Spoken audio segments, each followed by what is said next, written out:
Right. Hello, everyone. My name is Jaggar DeMarco. I'm a third-year PhD student in media and communications at Temple University. I'm excited to be in conversation with you all today. In the spirit of community and access, I encourage you all to occupy this space in whatever form is most comfortable and accessible to you. One small note, I have also tentatively changed the title of my paper and presentation to Not Reinventing Wheels, Stair Climbing Wheelchairs, Online Activism, and Other Crip Reactions. Um, you're- Sorry. Okay. If it's accessible for you, I also included a copy of my spoken presentation if you find it easier to follow along, and the link is available there. I'll leave it up for one moment. Okay. Yeah. Okay. Go.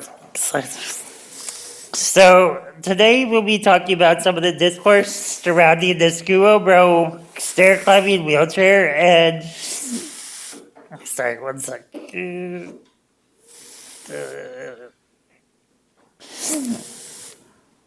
Apologize.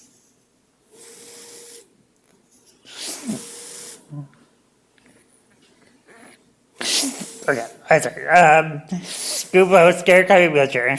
I'm interested in this wheelchair in particular because it represents an emerging moment through which we can discuss disability technology, its social and technological impacts, and the enduring and ongoing legacies of eugenics and what Ashley Scu describes as techno-ableism.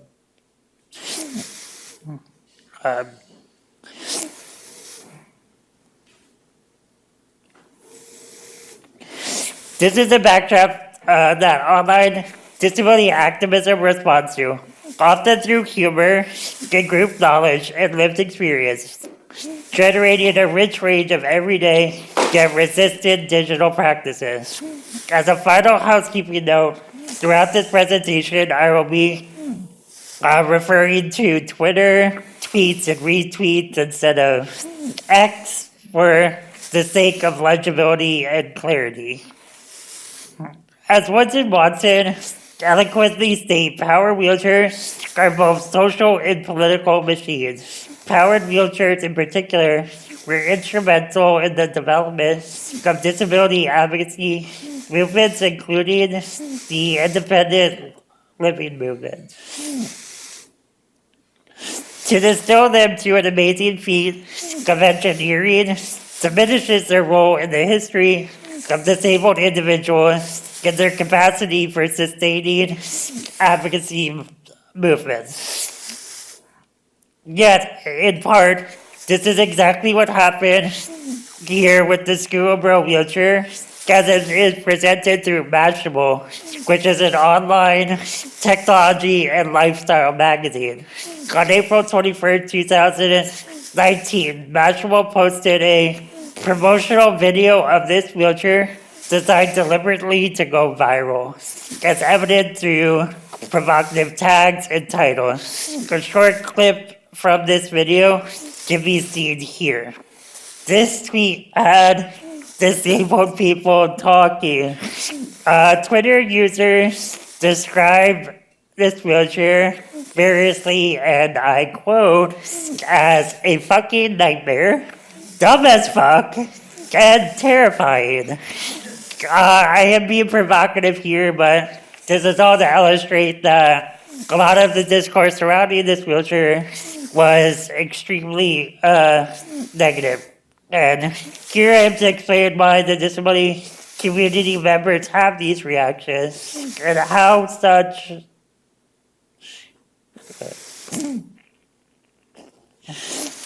technological paradigms are tied to eugenics, the anger that disability activists and allies often feel in response to this phenomenon.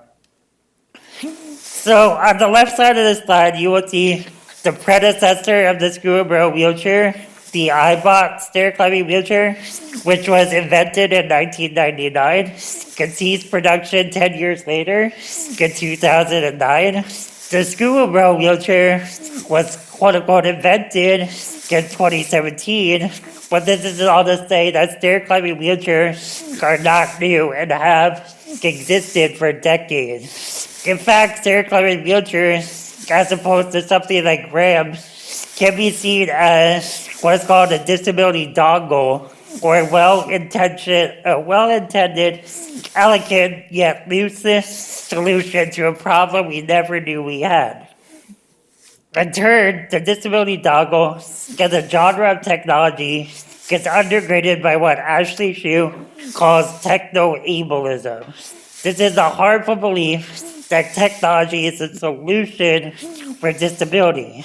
Moreover, oftentimes technology is seen as a great equalizer or cure for most disabilities and disabled individuals. Disability activism argues that disability is not something that should necessarily be fixed or solved. Rather, disabled people should have access to social, infrastructural, and technological support, and that shiny technological innovation does not provide this. Indeed, the notion that disability...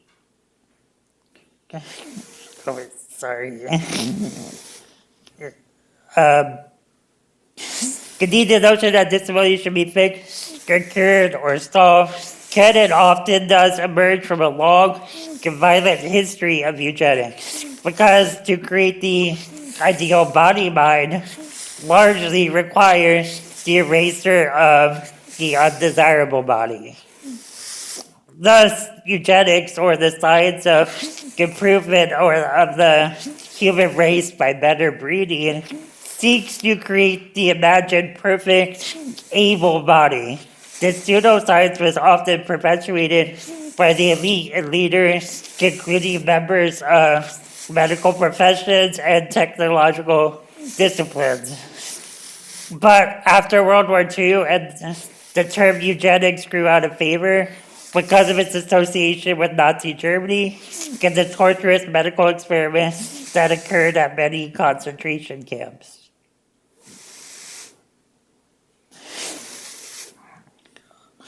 But instead of dismantling these eugenics offices, many were rebranded as genetic research institutes or labs, and these still exist today. And the question of eugenics, genetic testing remains hotly debated by many in disability communities. Turning quickly to methodology, this study is a critical discourse analysis of the online conversation within the disability community. I'm specifically calling it a community instead of a conversation between disabled individuals because I am not interested in policing disability status, nor do I think that validates the existing expertise of these tweets and individuals that are highlighted. I have used purposive sampling, which allows me to highlight specific discourses that are not usually prioritized within the academy and to have an analysis to provide depth as opposed to breadth of understanding. Having this context in mind, the remainder of this presentation is a guided tour through some of the varied reactions to the School Bro wheelchair and how these reactions demonstrate alternative imaginings of what is possible if and when we reorient our technological impulses. In short, to the untrained eye, the School Bro wheelchair may look mind-blowing, having the potential to revolutionize the lives of disabled people. However, disabled people will freely tell you that this may not be accurate. On this slide, Twitter user Miss Reeby comments on the embodied experience of being a wheelchair user. They named the School Bro wheelchair as terrifying because the technology cannot account for how able-bodied or ambulatory people will interact with this share in public. Even with the best intentions of the engineers, they do not have the embodied knowledges of Miss Reeby and other wheelchair users who navigate the built environments every day through public spaces that are made inaccessible by more than just the presence or absence of stairs. The point here is that no feat of engineering or single technological solution will solve the complex issues of inaccessibility, especially when the technological solution does not account for other people. Here we note that all the promotional material for the School of Row wheelchair is largely in a pristine vacuum, ascending and descending stairs that are completely absent from other bodies or obstacles. This certainly does not reflect my experience as a wheelchair user here in Philadelphia, where there's curbs and sidewalks and streets feel like they're trying to kill me every day. In turn, many of the tweets I have collected in this study comment on the over-engineered nature of the School Row wheelchair by observing that in most cases a ramp would be much more cost-effective, easily deployed, and usable by a wide demographic. One wheelchair helps one person, whereas a ramp has the potential to help hundreds, if not more. Importantly, much of disability activism and discourse is rooted in humor. Here we see a discussion of biped fantasies. This is a reappropriation of the scientific register that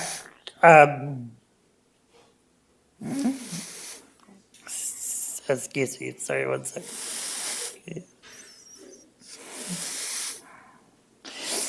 But this is a reappropriation of a scientific register that has historically been used to objectify and dehumanize disabled people. And this register, this wording is also humorously anthropological, casting the disabled normals as a strange, exotic, and delusional culture. This point bears repeating. Humor is often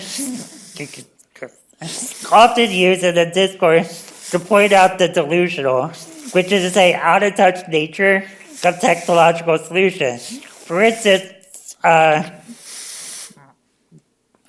messed up this, sorry. So this GIF here captures the delusion of Lucille Bloom from Arrested Development, who does not know the cost of a banana. This gift is reflexive response to those presumably out of touch with everyday concerns. That is often in the online discourses that mark the disconnect, including the discourses surrounding the School of Row wheelchair. Crucially, this wheelchair is not a unique technology. Not a historical sense, and certainly not as an example of techno-ableism. Or again, the belief that technology can and should fix disabilities. At the same time, my claim here is not that disabled activism or even disabled people themselves are necessarily anti-technology.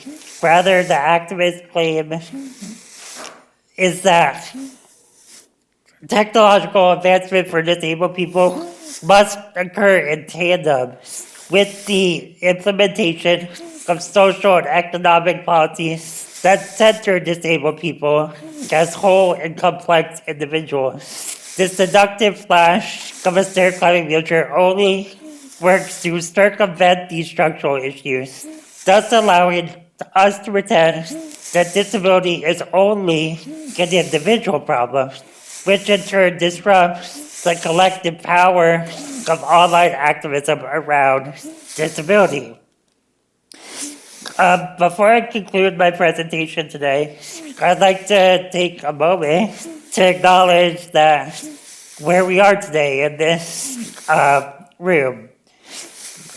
We are not in the originally scheduled venue. This is in part because the organizers were able to find a more accessible space, and I'm greatly appreciative of that and to be amongst you all today. The reason I'm bringing this up to you all is not to put anyone on blast, rather, this draws on an important point of my paper and presentation in sharp focus. Disabled people and mobility devices of all sorts deserve access to public spaces. However, no wheelchair or single piece of legislation or well-attended conference at elite institution can address these issues alone. Sustaining activism and improving the lives of disabled people requires collective action and intention. Access is important to me because this is my life, my everyday, but access is never guaranteed. It is difficult and messy work that requires time, resources, and care. And with that, I thank you. My contact information, and yeah.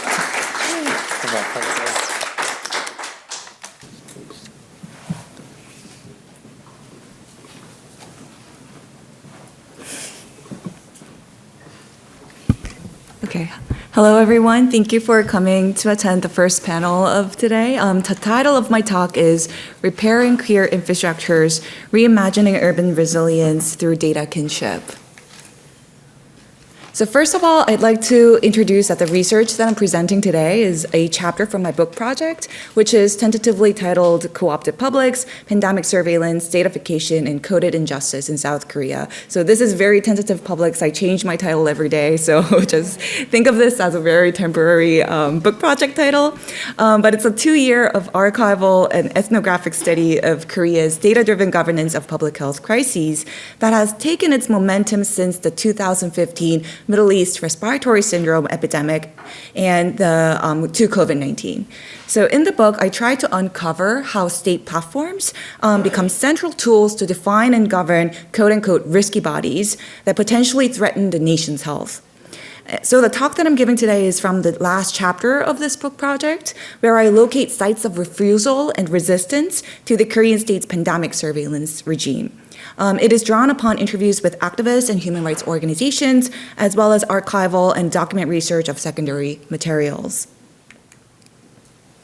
And to tell this story, I take you to Itaewon, a popular tourist district located in the center of Seoul. In May 2020, LGBTQ communities in South Korea were systematically targeted as potential quote-unquote hotspots of COVID-19 infection when an outbreak hit the Itaewon district of Seoul. Itaewon is known to be a popular party district, but it is also home to over 100 bars and restaurants catering to Seoul's LGBTQ community. Although homosexuality is not illegal in South Korea, it remains highly stigmatized, making Itaewon serving as a critical queer infrastructure and a site of identity building and mutual support among LGBTQ people in South Korea. And I'd like to take a moment to introduce the placeness of Itaewon as well. Korean feminist scholars starkly reminds us of Itaewon's coloniality, which is an occupied territory marked by US military presence and the war that never ended. Documentary Itaewon, for instance, spotlights 3 older women residents of Itaewon who worked in Kijichon, or a camp town built around the American military base in Yongsan. These women illuminate how the sex economy that proliferated in Kijichon for decades since the Korean War contributed to Itaewon's development as a bustling commercial district. As feminist scholar Joo-hee Kim asserts, Itaewon has long considered a quote-unquote territory that we must retrieve in Koreans' collective memory, which is a product and a symbol that reminds the Korean states of the humiliating position of paternalistic colonial subject who sacrificed their women to American military target sex industry. The placeness of Itaewon has been constructed by inheriting these stigmatized memories. These cultural legacies have influenced Itaewon's power to draw different marginalized groups in the Korean society, such as migrants, people of color, and LGBTQ communities, which forged a loose form of co-presence and comradeship among widely different communities inhabiting this region. As a tangible example, as you look at the map over here, the current Gay Hill behind the Itaewon Fire Station stands right next to the old Hooker Hill of Kijichon, while juxtaposing the Islam Street and Africa Street. But rather than romanticizing Itaewon as this space of marginality and of creativeness, Itaewon, a lot of queer Asian studies scholars argue that Itaewon should be seen through the ambivalent character of queer mobility in Asian cities, as Yua and Leung assert, which is a dual process of freedom and containment. While Itaewon has arisen through queer mobility, through bringing in creative capital and new consumer flows, its progressive culture and rejection of traditional Korean norms remain under suspicion in the eyes of the state, often viewed as a disruptor or something that lags Korea's narrative of progress, Korea's temporality of development. Therefore, Itaewon has maintained a vexed relationship with the Korean state. While it has been leveraged to attract international capital, it has also become an easy target for blame during times of national crises, as exemplified by the COVID outbreak in Itaewon. In response to the outbreak, local authorities publicly disclosed the names of these establishments to encourage people who had visited them on the same date to get tested. Along with the growing anti-LGBTQ sentiment that accused sexual minorities of being quote-unquote irresponsible, uncooperative, and unpatriotic in South Korea's fight against COVID-19, the Korean government implemented extensive surveillance measures targeting people who had visited Itaewon nightclubs to prevent potential quote-unquote super spreading events. Partnering with telecom companies, health officials tracked all mobile phone location signals near the Itaewon nightclubs during the presumed time and date of infection, and labeled them as suspected cases of COVID. These targeted individuals became subject to mandatory testing and 2-week isolation. These compulsory state practices led to widespread public shaming as well as outing of sexual minorities and queer communities in South Korea. And as Itaewon became systematically targeted as potential hotspots of COVID infection, activists and civil society organizations started to raise voice against Korean state's datafied governance of the pandemic. Activists problematize how the build and design of COVID surveillance technologies are based upon a discriminatory and stigmatizing logic against marginalized communities and fought against the data violence of the Korean state committed in the name of public health. So in the rest of the talk, I'm going to demonstrate how these counterpublics challenge the hegemonic understanding of data relations propagated by the Korean state and suggest alternative ways to think about how one's data relates to each other. So here I bring this recent feminist and decolonial SDS scholarship that problematizes current ethical and legal frameworks of data and computing and their conceptual commitments to individualism. Evaluating how social relations are structured by data flows or how data relates people to one another, these scholars argue that the current framework of data governance only captures the data relation between an individual data subject and an individual data collector through the contractual terms of notice and consent. However, while this vertical relation is relatively well understood in data governance frameworks, critical data scholars argue that there is another layer, or what Vilhoens describes as horizontal axis of how data production relates data subjects to one another as well as to others that share relevant population features. They propose a relational approach to data ethics, which attends to how these technologies mediate and configure the relationship between self and others. This makes the process of data production a fundamentally relational practice rather than an individual one. So instead of an individualistic model of data consent, where the ethical question is framed with, does she agree with collecting her data?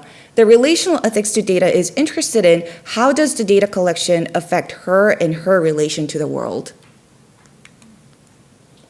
And this commitment to horizontal data relations should be differentiated from the nationalist understanding of collectivist data practices, that one should donate one's data as a form of civic duty to safeguard the country in crisis. In a different chapter, I demonstrate how Korea's COVID surveillance system was presented by the government institutions and mainstream media as an ethical imperative and a civic duty to protect the country from COVID-19. So this public campaign on the left shows how the government urged people to honestly provide their location and health data so that it could be pulled by the surveillance platform for automated contact tracing and hot zone prediction. Here, the data relations generated by Korea's COVID surveillance platforms are almost solely imagined as the relationship with the states, in which consenting to give one's data is understood as a patriotic act and a fulfillment of civic duty, while declining to consent is framed as unpatriotic and becoming a deviant member of the country. It underscores the nationalistic and securitizing framework underlying Korea's pandemic data governance, in which collecting granular details of citizen data is moralized solely in relation to the nation state. Meanwhile, revealing the horizontal relations of COVID data production was one of the core strategies developed by LGBTQ activists against Korea's pandemic surveillance regime. Activists demonstrated how data practices enforced by pandemic surveillance technologies have not affected not just the individual who provides that data, but to their relationships with others. Specifically, they highlighted how these technologies fostered divisions within LGBTQ communities, splitting those who are more cooperative to the state's oppressive surveillance practices and those who are more reluctant to comply. They emphasize that the harms produced by the pandemic surveillance doesn't only infect an individual who's providing that data, but also affect their relationship with others, in which, in this case, was the disintegration and internal policing of LGBTQ communities. And to address this issue, I went to the other one. And to address this, activists work to rebuild pride and solidarity within their communities by confronting the historical trauma and internal policing that similarly occurred during the HIV/AIDS crisis in South Korea. So this is similar to what Chloe talked about, these activist legacies. They did this by revisiting the lessons learned from the HIV movement to better address how they should understand and treat quote-unquote infected people, to repair the capacity to imagine the vulnerability of others. So here I brought one reflection from one of the activists from the Queer Action Against COVID-19. So in this public statement, Toll explains that the reason he was able to overcome the fear of HIV infection was through his friends who taught him that life after infection is possible, being able to specifically imagine and contour the life I never even wanted to think about. However, the Korean state's COVID surveillance measures rendered life after COVID infection unimaginable for LGBTQ people. So the activist writes in one of their public statements, "My friends living with HIV taught me that life after infection is possible, being able to specifically imagine and contour the life I never even wanted to think about. I wouldn't be able to cope with the aftermath if I were to test positive for COVID-19. It would inconvenience everyone I've encountered, and if they happen to be sexual minorities, their relationships with me would be exposed and scrutinized. I'm not prepared for this scenario. For unprepared gay people like myself, my options are limited. We would either discreetly share information about those who tested positive in our group chats, or blame those taking selfies at Itaewon, or secretly engage in the same behavior we condemn. I don't have it in me to blame them." As this quote illustrates, activists underscored how Korea's COVID surveillance practices, with their narrow focus on vertical data relations, limit our capacity to imagine the vulnerabilities of others. And the collective memories of solidarity between LGBTQ and HIV/AIDS activism in South Korea served as a crucial resource for the Queer Action Against COVID-19 in addressing the division within LGBTQ communities during the pandemic. These reflections broaden the ethical considerations surrounding COVID data production, extending beyond its impact on the individual data provider through potential outing of one's sexuality and sexual orientation, but second, to the community at large through causing internal conflict and fragmentation of queer communities. Rather than this exclusive sense of quote-unquote we posited in the vertical data relations between the state and citizens, horizontal data relations bears the sensibility of other data subjects who are in shared marginal relationship to dominant power. And I call this commitment to horizontal data relations identified in activist accounts as what I call as data kinship. Data kinship refers to this awareness of and reaction to the indirect impacts of data collection on affected communities, encompassing a network of connections, obligations, and responsibilities to others whom we perceive as linked. Data kinship adopts this charged understanding and reappropriation of kinship from queer kinship studies, which rewrites kinship beyond heteronormative, patriarchal, and imperialist frameworks of affinity and care. Instead, queer kinship studies focuses on fostering new forms of belonging beyond the nuclear family, while acknowledging the persistence of kinship as a powerful technology of the state's biopolitical management. Thus, queer kinship, as written by Bradway and Freeman, quote, weaves critiques to traditional understanding of kinship with imagination to dream belonging otherwise. Such radical reconceptualization of kinship lies at the core of what I call data kinship as well. As a result, data kinship makes a critical departure from the nationalist understanding of collectivist data practices, which dictates that individuals should donate their data as a civic duty to safeguard the nation during crisis. Instead of this exclusive sense of nation citizen, data kinship bears sensibility towards other data subjects who share a marginal relationship with dominant power structures. It is a creative experimentation with relationality, urging us to reimagine to whom we will make ourselves relational to and thus responsible for when participating in a project of datafication. And this sensibility to horizontal data relations could also be seen in the following quote from another activist at the Queer Action Against COVID-19. In one of their statements, activists asserted, quote, our activities at the Queer Action Against COVID-19 should not be limited to efforts on LGBTQ safety during the pandemic. Prejudice against LGBTQ are connected to discrimination and institutional neglect against migrants. Undocumented migrants are more vulnerable once their nationality becomes exposed and targeted for visiting Itaewon. This logic of exposure is shaking other vulnerable connections in our society as well, such as precarious workers. The COVID outbreak in one of Coupang's, which is a huge delivery platform in Korea, in Coupang's warehouses, revealed its poor working environment. However, while the company is busy reassuring its customers, the workers are subjected to hatred and stigmatization, which are not unfamiliar to us. So as seen from this quote, activists were weaving the network of alliances beyond LGBTQ communities who inevitably came across in their shared marginal relationship with the dominant paradigms of power and normativity. They visualized the intersectional modes of oppression across these LGBTQ communities, undocumented migrants, disabled people, and precarious laborers who similarly became quote-unquote exposed due to the state technological apparatus that rendered them as risky carriers of virus. Describing that queer spaces have been historically built upon conditions of vulnerability, activists demonstrate that these very vulnerabilities and sensibility to data kinship are key to urban resilience, allowing cities to better manage public health risks than containment, policing, and displacement of queer infrastructures. Through understanding one's and others' vulnerabilities and being able to map out their intersections, we begin to outline languages for alternative pandemic governance centered on care and generosity rather than track and control. Thank you.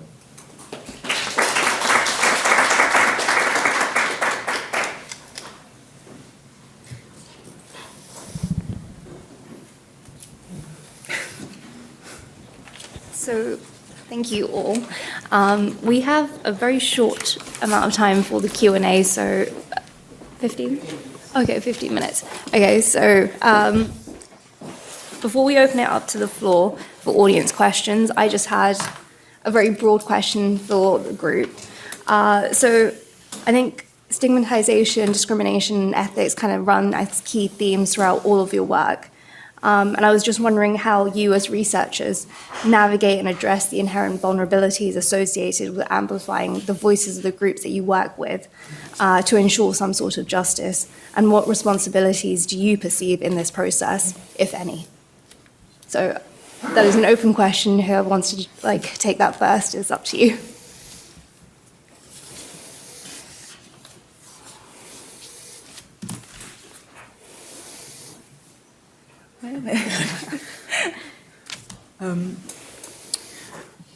Yeah, thank you.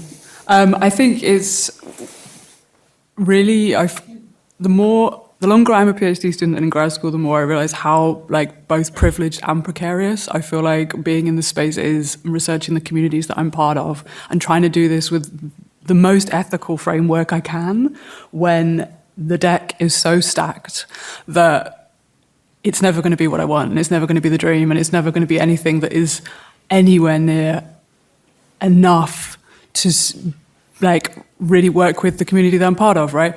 And I think for me, I've had a lot, this PhD was meant to be done a while ago, and it keeps dragging and going on because I don't know how to do this ethically, right? And I've got all of this data, I've got all of these studies, but what I'm really struggling with is, what does it mean to have my name on the final thing rather than a whole group of people's names? And what to do with that is kind of where I've been sat, it's stewing in this. And I understand now that that is also causing more harm than good at this point. But I don't think I'd be doing a good job if I wasn't stewing in it. But I endlessly think about this, and I try and talk to, there's a group of us that are doing similar kind of work, whether in academic space, activist workings, kind of art, community spaces, and we kind of have this low-key support group where we're all just let's go chat once a month about the kind of complexity of this position of what to do, and try and find a way that this both is something that I can live with, but also something that is a good representation of the people that I care the most about and why I do the work. Thank you for that question. If anybody else. Thank you for this question. It's a question that I also struggle and question myself in my everyday life, and asking myself am I the person that needs to write this and can write this about marginalized communities in South Korea. I think of my role as, of course, it's the voices of the communities that I'm studying at that must be prioritized, that must be uplifted. However, I don't think I'm the one that's representing the voices. I never would be able to do that. I'm just thinking myself as a person who can connect different conversations that's happening about, in my case, about pandemic surveillance governance in South Korea. And in a lot of popular, more dominant discourse, it's considered as something that, that Korea really prides of. In the initial years of the pandemic, Korea got international attention for slowing down the local spread using these innovative methods. And these were, and tying these different stories talking about pandemic surveillance regime in South Korea, I think of myself as that person who ties these stories rather than representing a certain group's voices. I think that's really, I want to humble myself as what I can do as a researcher, rather than trying to represent other people's voices that I can never be able to fully capture. Yeah, for this piece, to be honest, I do think I'm the right person to cover this one and talk about it. I think anyone with a critical eye looking at the tweet can see some problematic things, and I could have a great discussion with them. But in terms of writing the paper and to look at the tweets that were commented and retweeted on the original video, I think it's easy to dismiss them as being hyperbolic or reactionary. But I really do think that, in the paper I did it more, but tracing the history of eugenics through this moment and through a history of disability, particularly in the United States, but elsewhere as well. But for me, when I was applying for graduate school, I didn't necessarily think I was gonna go to academia when I finished my master's degree, and I went to academia like right during this. I applied during the beginning of COVID, and for me it was an act of survival because A, I didn't have a job prospect, but B, I needed a creative outlet. I needed to speak for my community. I enjoyed writing, and so all the things that I'm producing within academia is not just for, this ideal job that hopefully I'll get one day. It's actually like meaningful, important, and hopefully exists beyond this room or a journal, what have you. So yeah, my experience is embedded in this piece particularly, but a lot of my other work as well. Yeah, thanks for this, Simron. I'm also thinking of this broad question of the right person to do this work. And I'm thinking with like Trinh Minh Ha's speaking nearby. In part because the work I did on certification and work on disability during COVID, India had a particularly horrific COVID wave in 2021, really sort of sharply drew out the stakes of what made my work move online, which is to say, if my participants got COVID prior to the vaccine, there was absolutely no healthcare that would be available to them versus my own location at like a global North university, right? Where people could like pull together a GoFundMe or something like. So I think a lot of my methodological choices and the way my project shifted was in response to this question of like, this question that you raise of like, who am I to do this, but also like, how am I doing this? Because I think a lot of work on disability is often from the perspective of like, well, disabled people are silenced or their voices aren't heard. And so in writing my own work, I try and write against that erasure, which is really to say like disabled people very simply are already here, are already doing these things. But also to say, as I said at the start of that presentation, I'm not interested in official number versus like accurate number. I'm not interested in trying to find the truth.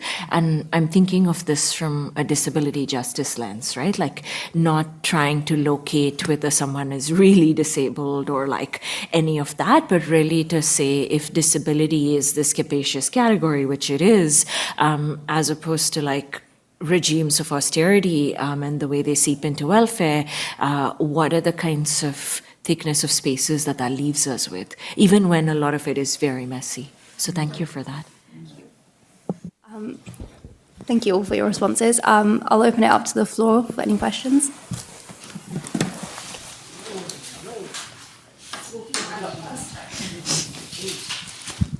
Thank you. Those are really great presentation. I have a question for Dr. Kim. So I really love how you present like the Itaewon as a case and how ambivalent it is. And also like I like your concept on data kinship. And like when you talk about vertical data relation app, it reminds me of the censorship in Chinese digital space in general, and like how the policing the LGBTQ communities. But it kind of reminds me on this other side of visibility politics, because when you talk about the exposure of the exposure logic and how it brings percusity to the marginalized group, is more of a common, I guess. I just wondering, how do you see this, like the ambivalence of the visibility politics? Do you see there's any chance or possibilities for them to be make use of this possibility to build somehow a community to form any resistance, since like the vertical data relation app, I'm not quite sure about this, if this is structured by the government or is more of a like hegemonic or centralized structures. Do you see any possibility for them to exercise their agency to form resistance? Are we collecting all the questions or? Yeah, thank you so much for this question because the relationship between counting and visibility is something that I always grapple with. And what kinds of counting do we need? What kinds of counting do we not need? Like that's an everyday struggle that not only scholars but activists are also grappling with. So especially with the scholarship on missing data, like there's a lot of scholarship whether like collecting missing data could be a form of activism when we know that the history of quantification is so marked with the ideas of making the population legible for the states and which also ties to control and surveillance, right? So in my response to that question, I think it really matters like what's the aim of this quantification and like whose data, what data are we collecting?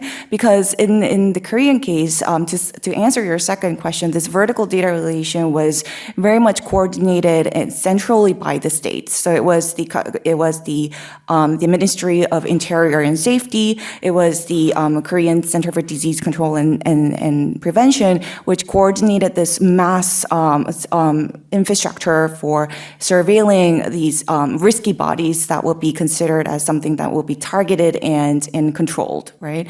And besides that, there's other side of the visibility politics where activists were also raising issues of the COVID cases in prison centers and in carceral facilities were not being counted at all.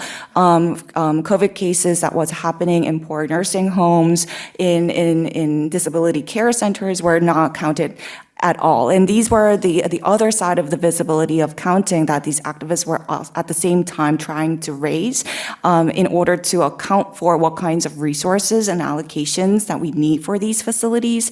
In that sense, the counting, the knowing where inequality during COVID is exactly happening mattered to them. So there is definitely this ambivalence of counting and quantification that activists were struggling with, but I think it had to do with like to what aim are these quantifications serving and what kinds of consequences does it have on marginalized bodies. I think there's 2 hands, 3. So if we collect the questions and then ask you to answer them. Thank you. I'll be very brief. My question is for Kim Fernandez and Jaggar DeMarco. Because I've been thinking about this idea of rights and recognition a lot, right? That there's somehow this ethos that in order for us to think about justice, we need to have rights and recognition. And this idea is very colonial to me, like, so one of the things that I was thinking about, and this has to do with visibility politics as well, that whenever there is this idea of community building, there is also social stigmatization. Like thinking about disability activism happening in South Asia right now, one of the things is that even if there are ways in imagining more inclusive spaces, there is a lot of pushback from publics, right, from social stigmatization. And I'm particularly thinking about Arceli's talk from last night about people as affordances, but we also have people as complicit in exerting exclusionary sort of practices. So in your experience, if you could speak a little bit about how, if you have encountered that in your research, like even when we are imagining technologies, like thinking about the nuances of technosolutionism, yes, but whenever we are able to envision a kind of inclusive technology, there are pushbacks against it in terms of legislation, in terms of imagining the technology, because people are always like enjoying their dominant stance, and it's very hard to let go of privilege. So, if you have experience of that in your research, if you could speak a little bit about that, thank you.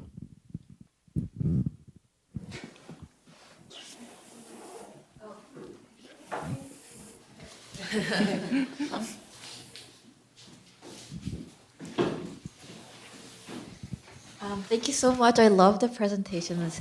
I have a question for Kim and Youngrim. I think it ties really well together about state and then being counted, as well as like the resistance to being counted. So I just wanted to like kind of put you guys into conversations about the vulnerability of being counted as well as the politics of being counted. So for Kim, I have a question about like how have applying Youngrim's concept of like the horizontal relations. How did you identify any cases where getting the certificate of disability affected the person and their relationship with others? And then for Youngrim, it was like more like, how did you identify, or like, were there any moments of like you identify the solidarity of like helping others avoid being counted?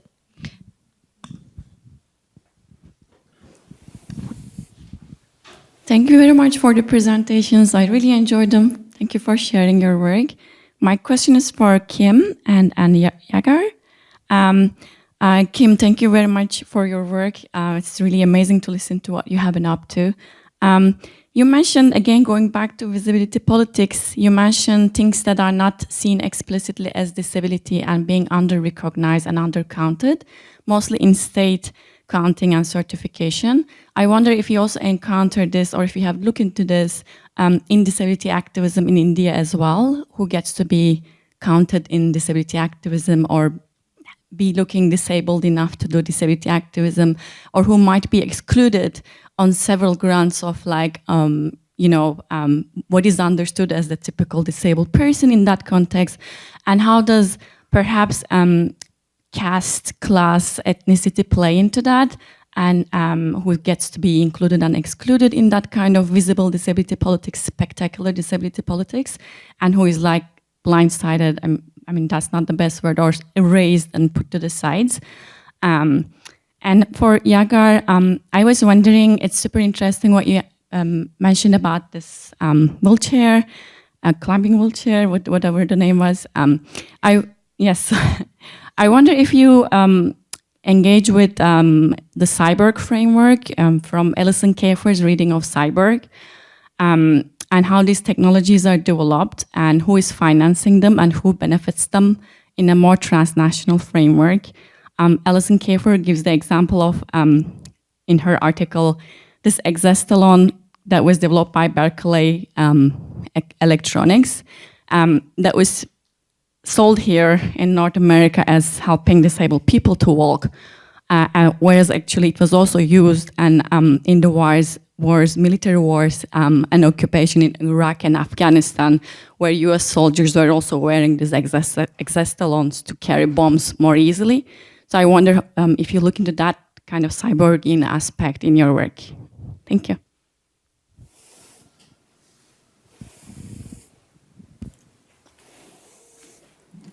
Given that we are running slightly over time, would it be possible for the panelists just to have like a minute to respond to the questions? I apologize. Since my answer is quite brief, I can go first and then Kim can respond.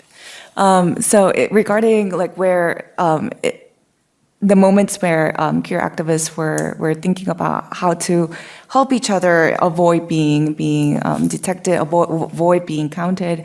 That's a great question. I think one of the things that I wasn't able to mention in the presentation was their major activities of the queer action against COVID-19 was to adopt, to appeal to the states that we need to do anonymous testing of COVID-19. And that was based on this long, history of activist legacy of doing anonymous testing for HIV/AIDS activism.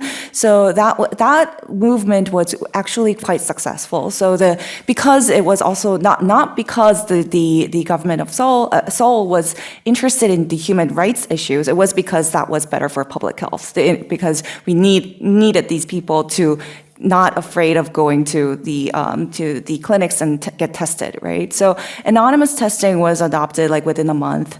However, I think what was more important for LGBT activists at the time was about how this surveillance really disintegrates the solidarity within their communities and how it kind of mobilized people to control and surveil each other and condemn each other, right? So that was the larger kind of collective of response that these activists were trying to address. However, regarding anonymous testing, that was very successful and happened within a very quick turnaround. Sure. So to answer the first question, I believe that Well, actually, I'm going to start with the second question. So, to be honest, I have not engaged with Kiefer's work in this text, but I did engage with Amy Haverai and Trish, I'm forgetting, the Sadborg Manifesto. So I did talk about cyborgism stuff in the paper a little bit, but I excluded it from the presentation. I do think a shortcoming of this paper is that it's very much from an American perspective and kind of, I do engage with probably like other countries in the global north, particularly like England and things of that nature. But yeah, I do think I can't speak to how the feeling of a stair climbing wheelchair would translate to like other national contexts, but my inclination is that there still be some difficulty just because of the built infrastructure, and I wonder how the wheelchair will hold up in other contexts. And as far as funding, it is available in some European Union countries. I think so that the wheelchair gets made by Swiss engineers, and I think it's available in Switzerland and Germany, and their public healthcare system will fund it, and it's roughly like $60,000 I believe. So they're quite expensive. I don't know who funded it outside of that, but it's not even available in the U.S. Currently. And then to the other question, I do think that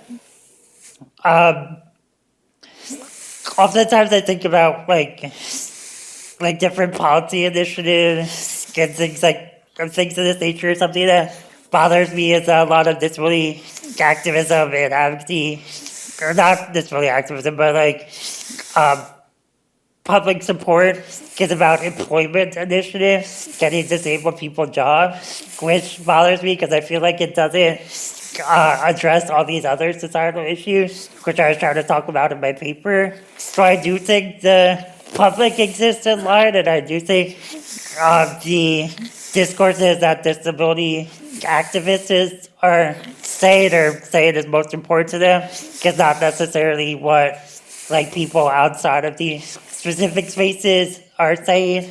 In my experience, a lot of the discourse on disability activism does exist online just because of the inaccessible nature of public life. Yeah, thank you. Yeah, thanks for these really sharp questions. I'll start with yours if that's okay. Yes, I think there's much evidence of people being complicit in exclusionary practices at a lot of scales, but I'm thinking to one thing I introduced in the talk, which was this idea of truth, right? And I think that rather than stigmatization for me functions as the kind of frame of like who is really disabled versus in the history of South Asia, as also of documents, the idea of like fake certificates. And I think that this truth, of course, like the fake certificate and the question of truth is a significant way of gatekeeping other people's access. And I've been trying to think more about what that then means for the question you raised, Jane, about like how getting a certificate affects the person and their relationship with others. And I was thinking about this because many times during fieldwork, I'd meet someone that would introduce themselves to me as like their name, their disability type, and their disability percentage. So I think that like that is not common in, for instance, how I talk about myself as a disabled people, or for how many other people talk about themselves. Like they don't see themselves necessarily as the category and a specific percentage within the category. And so I think certification in this way, in this particularly quantifiable way, way really affects where and how you can position yourself in even things like activism. So I take these examples and bring them to your question, Arceli, because in consultations, for instance, like why would I get access, right? Like I was A, positioned in Delhi, but B, often I started going to public meetings on disability as a way to meet people. And at one very early meeting, I had my notebook similar to this, and an activist turned to me and said, like, "Are you one of us?" And I was like, yeah, I didn't know where he was going with this. And he said, okay, then we expect you to close your notebook and do the work. And I think that was a very sharp framing because it guided me through the rest of my 3 years doing field work, where I like drafted these policy briefs, I led consultations, I put out calls, I like summarized work.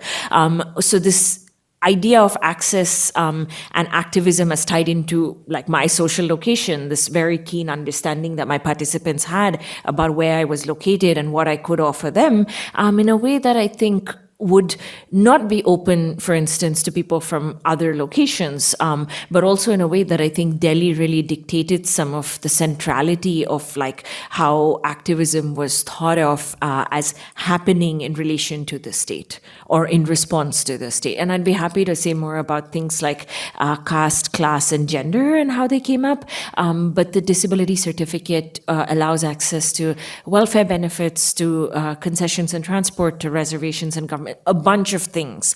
And I remember attending an event where a government official basically said, if you can't get a disability certificate, try and get a caste certificate, which I thought was such an interesting framing, pointing towards how like they're thought of as like parallel or replaceable marginalities when that is almost never the case. But yeah, more on that soon. Thank you. I hope you all join me in thanking our panelists, and also thank you to all of you. And I am sorry that we are over time, but hopefully we can continue this conversation outside. I think we still have a short tea break before the next panel. But yeah, thank you so much. Thank you.